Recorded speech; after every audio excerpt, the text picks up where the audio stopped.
আলহামদুলিল্লাহ, অবশেষে আমার ফার্মের কাজে হাত দিয়েই ফেললাম। সবাই আমার জন্য এবং আমার ফার্মের জন্য অবশ্যই দোয়া করবেন যাতে আমি সুস্থভাবে এই ফার্মের কাজটা সম্পূর্ণ শেষ করতে পারি। আমি অনেকদিন যাবত ভিডিও আপলোড করি না, আমার ইউটিউব চ্যানেল বা ফেসবুক পেজ কোনোটাতে আমি ভিডিও আপলোড করি না, এটা আপনারা ভালোভাবে জানেন। আমাকে এত পরিমাণ আপনারা মেসেজ দিচ্ছেন, সেই মেসেজ আমি রিপ্লাইও ঠিকঠাক দেই নাই। যেগুলো শুধু দরকারি মেসেজ, একমাত্র সেই মেসেজে আমি উত্তর দেওয়ার চেষ্টা করেছি।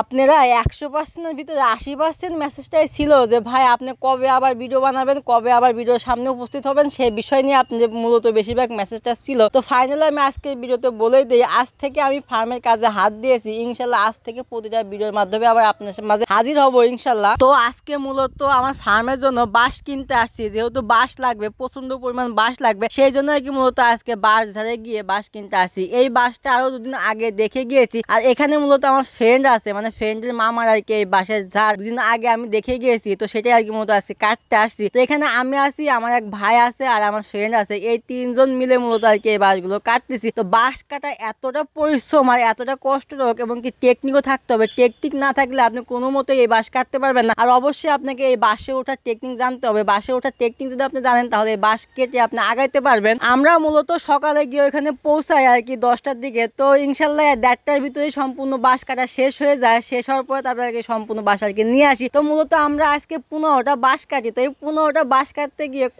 কত কিছু হয়ে গেছে তা বলার বাইরে। তো দেখতেই পাচ্ছেন এখানে মূলত আর কি আমরা একটু রশি বাঁধতেছি, কারণ এই বাঁশটা এখানে আটকে গেছে। তো অনেক প্ল্যান প্রোগ্রাম করার পরে আর কি চিন্তা ভাবনা আসলে যে এখানে এই ডালটা যদি কেটে দেয় তাহলে হয়তো এখান থেকে এটা বের হবে। তো এটা কাটার পরেও মূলত বের হয়নি। এখান থেকে আরেকটা বাঁশ দেখতেই পাচ্ছেন, এই বাঁশটা কাটার পরে তারপরে 3 থেকে 4 জন মিলে টান দিছি, তারপরে আর কি মূলত এই বাঁশটা বের হয়েছে। যেহেতু আমি একটা ফার্ম বানাবো, আর ফার্মটা বেশি বড় বানাবো না, ছোট একটা ফার্ম বানাবো, মানে আগে যেটা ছিল তার থেকে ডাবল বাড়াবো। তো সবাই আমার জন্য দোয়া করবে যাতে আমি সম্পূর্ণভাবে ফার্মের কাজটা শেষ করতে পারি। তো আজকে মতো আর কি বাঁশ কাটতেছি। এর আগে যে আমি সিমেন্টের খুঁটি কিনছি এবং কি কাঠগুলো ভাঙাইছি, সেগুলো ভিডিও আমি দিতে পারি না, কারণ যেহেতু এখানে আমি বেশিরভাগ পরিশ্রম করেছি, মানে এক কথায় আমার ক্যামেরাম্যান নাই, এই জন্য আর কি মূলত আমি সেই ভিডিওগুলো আমি আপনাদেরকে দেখাইতে পারি নাই। যেহেতু বাঁশ কাটতেছি, এখানে আমার ফ্রেন্ড ছিল, সেই ফ্রেন্ডটা কি মূলত ভিডিওগুলো করে দেয়। আর আমার ফ্রেন্ডের যে মামা, উনিও খুব ভালো মানুষ, আর ওনাদের ঝাড়ে এত বড় বড় বাঁশ আছে তা আমি কখনো দেখিও নাই। এই বাঁশগুলো আর কি আমার কাছে খুব পছন্দ হয়, এই জন্য কি মূলত এই বাঁশগুলো নেওয়া। আর এই বাঁশটা নিচেও খুব কম টাকায়, এত